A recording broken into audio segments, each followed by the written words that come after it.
right, ladies and gentlemen, welcome to the pregame cheat sheet. I'm Darren Smith along with Steve Walls, who is in Tampa Bay over at Raymond James Stadium. Steve, what's the atmosphere like in tonight's game where the Kansas City Chiefs will be taking on the Tampa Bay Buccaneers? 7:30 local time down there for you and 6:30 back here for us. Sorry, I'm laughing because on the big screen they had just showed a young guy that was mid bite eating his hot dog, and with all the ketchup on it, it was like he was just like, nah, y'all not gonna do me like that. But Pause yeah, worthy. Okay. it's pretty warm outside, man. Honestly, it kind of feels like it's that Jacksonville type, type weather. Of course, Mugginess, we huh? got to see be in Jacksonville the last two preseasons or last 2 years Yeah. for a preseason games. So it just kind of gives that similar feeling to how the weather is. All right, well, the Kansas City Chiefs again. They will be taking on in preseason game number 2, the Tampa Bay Buccaneers. Chiefs coming to this game 0-1 on the preseason.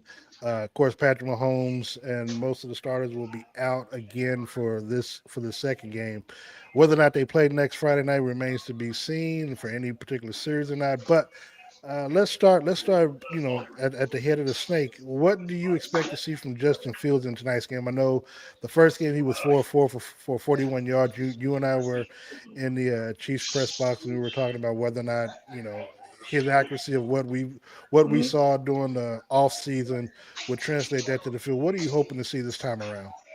I just want to see more of his game. Like I mean, we've seen Justin Fields over the last few years and just the teams that he's played for, and I mean it's been kind of subpar, right? Like he hasn't been able to showcase him, or at least he's tried to, but just it wasn't right. So I think I just want to be able to see him uh, showcase his talent a little bit, man. Because, and I know we're going to talk about Patrick Mahomes, but just in case he has to play Week 1, I want to be able to see what he has. Don't hold anything back. Yeah, and of course we'll also see Garrett Nussmeier and perhaps even Chris Oladukin. Mhm. Chiefs. One thing that we hope, Steve, that they clean up from the first game of their pregame or their preseason is the penalties. I think they had about 12 penalties Yeah. in the last game. I know you might have been out at camp this week. How do you feel like they've gotten better or they've worked on it since last Saturday's game? That we'll see a lot of improvements in tonight's game. I mean, Andy said it best, man. It's not a a learning thing. It's more of a just get it done, basically. Because you get those flags. I mean, that's something that you can control. You know, Yeah. um, Especially when you're talking offensive line. There shouldn't be an instance where you're offsides. You are the one that knows what the cadence is. Um, but I say that to say, I think that they're going to have it all fixed. I don't feel like we will see any penalties from the offensive line this week, just because Well, we might I not see think as they made. many. Yeah, well, no, I think they made it a point of interest. Okay. Remember, they have a guy back that is controlling this offense that Mm. is it holds coach guys accountable. So I really feel like they made it a point of interest because it was magnified on the big stage last week. Yeah. so so now you can't hide it, especially if you're doing the same things in practice. Chiefs, of course, kickoff is going to be at the bottom of the hour at 6:30 local time here in Kansas City, 7:30 in Tampa. One of the things that we talked about in the offseason, and that was also going to be a point of emphasis as we talked about, was the run game and whether or not Andy Reid and this offense was going to utilize the running backs more, based off of what we've seen over the last couple of seasons. Sure. Obviously, Kenneth Walker not playing tonight, not probably won't play in preseason at all. But we saw a lot of Emmett Johnson. Emmett Johnson played well. I think he had 12 carries for 59 yards. We saw a little bit of DeMarcado and also Brashard Smith. What are you seeing from the run game? Per what we saw last week, improving. Look, they ran for 28 times for 125 yards. So they can run the football if they choose to do so. So how do you feel like they'll improve going into week number 2 tonight? Don't let Kenneth Walker slide. He did play one snap last week. Okay. It All wasn't right. much, It but was he played. okay. He did the Chris Jones thing. I got He you. I got he got you. got he got one snap, but I think they made a point of emphasis, man, of running the ball. I mean, we saw that last week with Emmett Johnson, where they were letting him spin, and I think that within that we're going to see a lot of screen game, and I don't quite know if the team just wasn't comfortable with it, and of course we know Andy was really pass heavy, but I think just from what I've been seeing in training camp, it's been a lot of screen action, and then you got to see guys being able to be effective running the ball last week. Yeah, you So actually. I'm sorry. Go ahead. no, no, and what we've talked about all these just in the past couple of years is the fact that defenses have just been able to sit back, play the pass, and force them to force them to run. So I don't think they're going to be able to do that now, just because you have somebody that's respectable that you have to respect. That's back there, Kenneth Walker. Steve Walls and Darren Smith here on the pregame cheat sheet, live from Tampa Bay, Florida. That's where Steve Walls is tonight. We'll be back together in the press box on Friday night with the pregame show as the Chiefs round out their their, their preseason action as they host the Seattle Seahawks, and of course that'll be next Friday night at 7 o'clock. Steve, when you look at this defense, and we'll get back to that in just a second. Mansur Delane, got a chance to get some practice time in Mhm. without the yellow jersey. What did you see from him, and is there any expectation that he's going to get any reps in tonight's preseason action? I feel like he is, that's what I'm really wanting him to see. I mean, because the Buccaneers are playing Baker Mayfield, like Mm. he's they've come out and said that Baker's going to play today. So um, from what I've seen in Mansour, is he has a very physical presence, and the way he plays is physical, and I like it. Um, but I don't. I'm hoping he has the. If I'm looking at a guy who I'd like to see his. What you remember when what was the rookie? Um, Sheesh, Marcus Peters. You remember Yes. the energy Marcus Peters had when his rookie season, and how he played, and the aggressiveness he played with, and just the poise that he had. He played Um, well up to one defensive rookie of the yeah, year, so yeah. yes. So I mean, they trusted him, and then he shut his part of the field down. So I want to see if he could be half of that. I'm not saying he's gonna go out there and win defensive rookie of the year. I'm not saying that, but I'm just saying if he can get kind of close to how Marcus Peters was his rookie season. I'm gonna ask you because I said we've I said that I said that as the bar, because we you we know watched it. and I want to ask you because on some of our other shows that you and I do, I know the talk has probably come about Mansour. And so I want to ask you, how much pressure do you feel like is on him? And I don't know whether or not the Chiefs will, they won't say it publicly, but silently and maybe in the background. How much pressure do you feel like he feels that he needs to perform at that high level in replacing a Trent McDuffie, based on the draft status, based on, his rookie deal and Yeah, stuff like that, and the fact that he's essentially the only one, the only rookie that's assured of a starting position. yeah. When you drafted that low, I mean, no matter what position you are, you know that you That have. high. Yeah, that high. Sorry, you have you already know that you have a kind of a The target, so bullseye. to speak, Yeah. on your back. Yeah, everybody's watching you just because of where you were drafted, and that expectation is come in and play right away. Now, of course, there's going to be growing pains. That just happens in any sport. But I feel like and I don't want to speak for him, but I just from what I've seen is the confidence is there. I don't think that there's a lack of that. I think his big thing is going to be picking up Spag's playbook and understanding like the different concepts that Spags wants to do. So I'm that would be my only concern, is the fact that, how has he been able to pick up the things that Spags, because he hasn't practiced, and until last week. I mean, he was during every huddle, he would uh, he would run out, hear the play, then run back off the field. So I mean, I've never seen a guy do that in training camp. So that was new to me. But as far as getting reps, I think he has to get some today. And Steve, we look at this team, we look at this defense. What were you impressed by last week? I know we didn't get a chance to actually, to do our normal post game stuff, but was there anything that stood out on the defensive side of the ball for you? Jaden Hicks. I think Oh Jaden yeah, Hicks really, good really, call. Yeah, really stood out last week. You can tell, he wants to have his presence felt. I mean, the guys that he played with, that he came in when he first got into the league, they're no longer here. Talking just the yeah, secondary. I yeah. mean, they're no longer No here. Well, Brian Cook. Yeah, Shamari Connor is no Williams, of course, but the leaders of that secondary. I mean, the Justin Reeds, Brian the, Cook. the Brian Cook, the Trey McDuffies, all those guys, Joshua Williams, even all those guys. I mean, they're gone. So I feel like he is basically understanding the assignment of, all right, I've got to make my presence felt. Um, because he sees all these new guys coming in. I mean, it's kind of like it's kind of like when you've been around the block a little while, and you got some new kids on the block, and you're like, man, Yeah. I've been here. Yeah, I do. Like y'all ain't about to show me up. So I feel like he's there. And I asked him after the game last week, and I was like, man, just you seem like you're more confident, more settled in. He's like, I am. I feel like I'm where I need to be right at this point. So.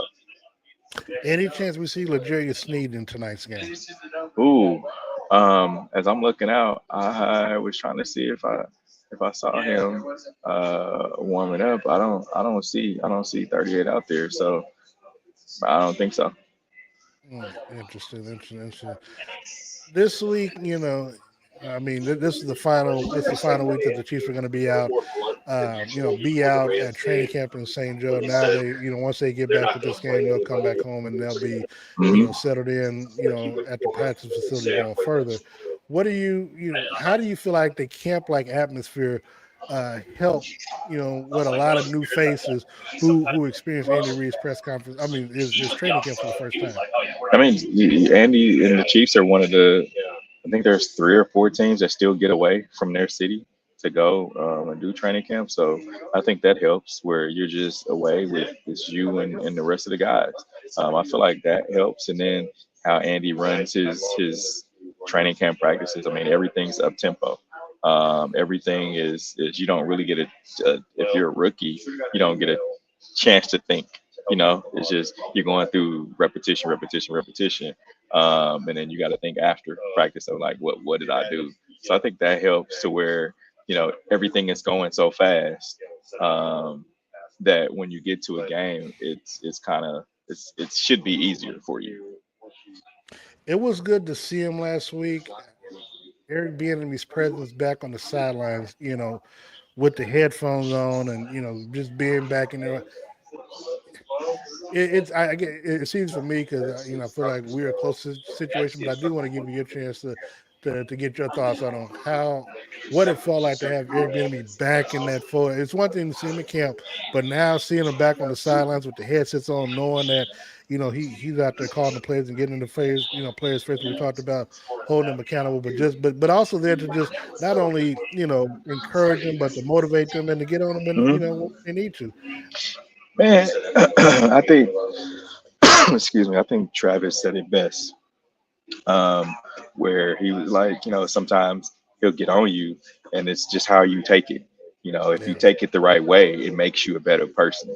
And for a star like that to say, that it makes you a better person with him, because and don't get me wrong, not everybody takes coaching the same. Not everybody takes, criticism the same.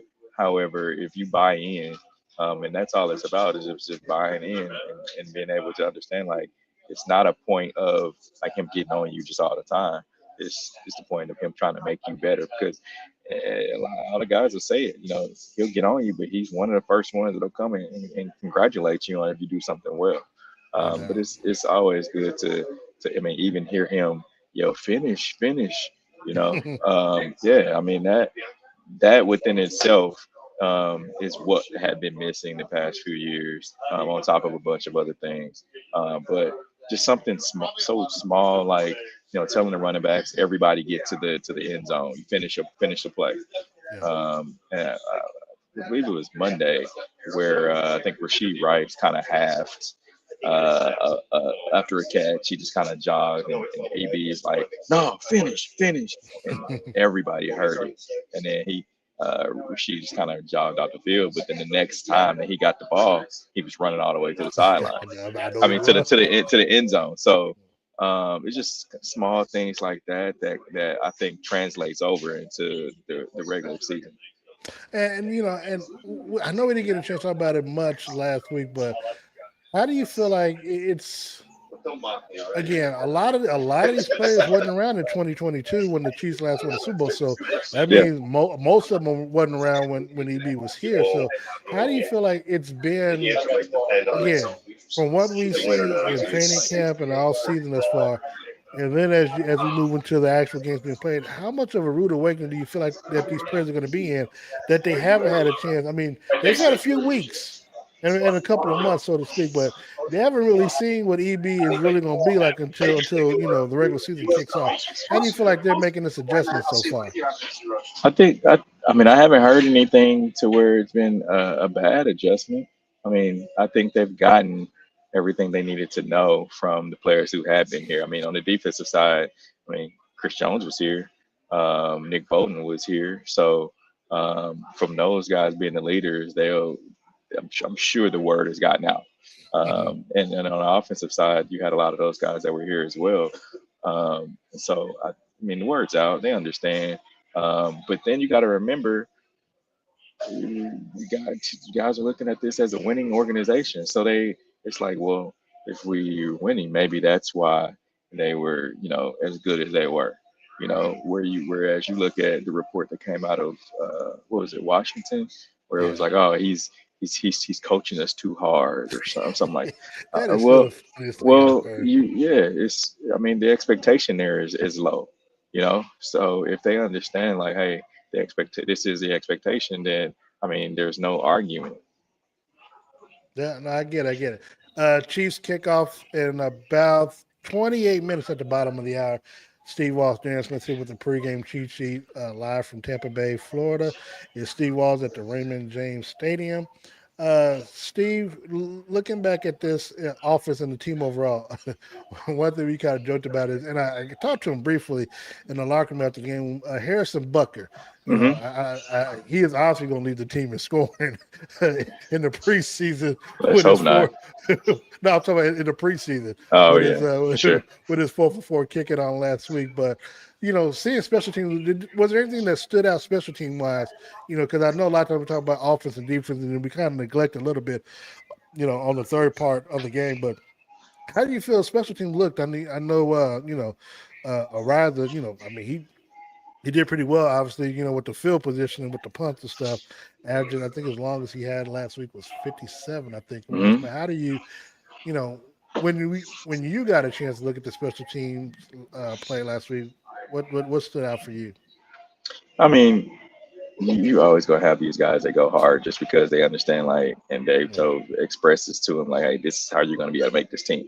right. And so I think there's not a lot of lackluster um, when you look at guys on the special teams in training camp or even in the preseason games, just because they're trying to get on the team, so they're going to do every little thing is being kind of micromanaged.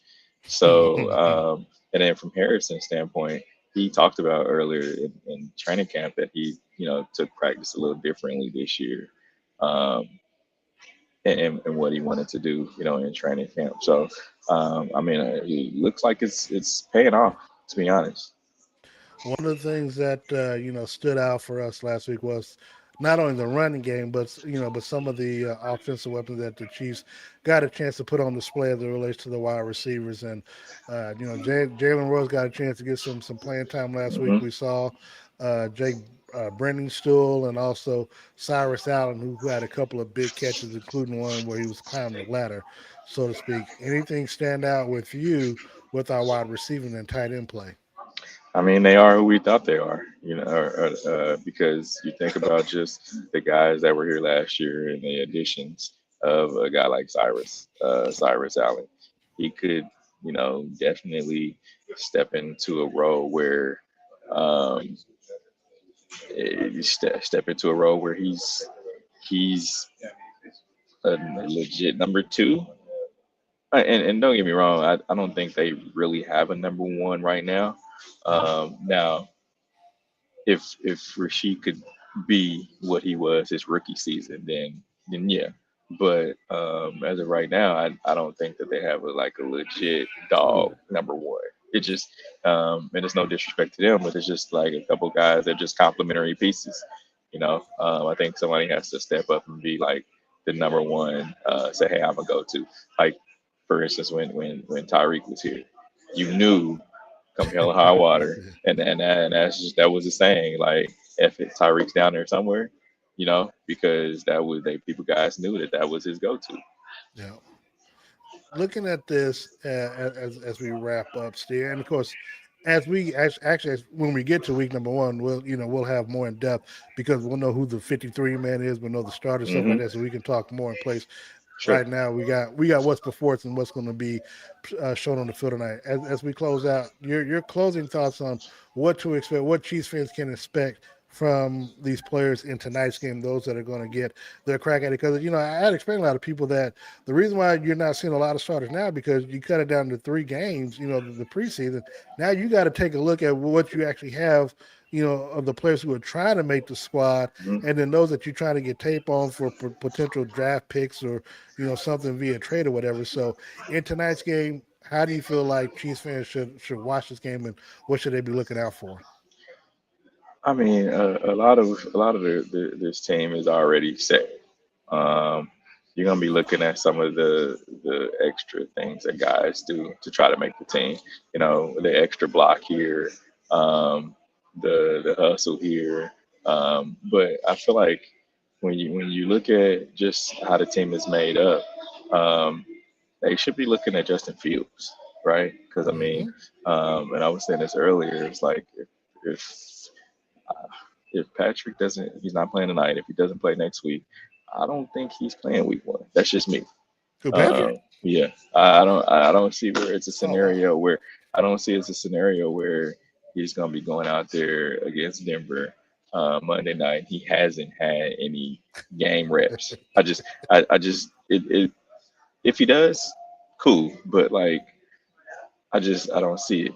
Is be hard for him not to because every preseason he talks about just wanting to get that first hit in. Seriously. It's no. I'm laughing because literally, word for word is what I've said on some of our other shows or whatever, and it's like, and that just shows. I tell people one that shows how long you and I've been sitting there shows in the press box that bar for bar. That's literally what I tell people that Patrick year in and year out says that he has, he feel like he has to wait in the preseason at least a couple of series so he can train his body how to fall once he gets hit. I keep Hmm. telling people just like you in my mind, it baffles me that it would be his first time getting hit is when a defensive lineman or a linebacker comes at him and hits him in the Denver game and he doesn't know how to fall or train his body. So Yep. again, to me, I mean, Andy has every right to play court. And look, I get it this time around. This is a different injury than Patrick has had in the past that he's come back from, to Yep. where you don't, to where you kind of want to put him, in a glass, a glass room or whatever, just to get him to the regular season. But to me, if you say that Patrick has done everything, OTAs, mini camp, training camp, he's done everything, and he's been able to go full, full go.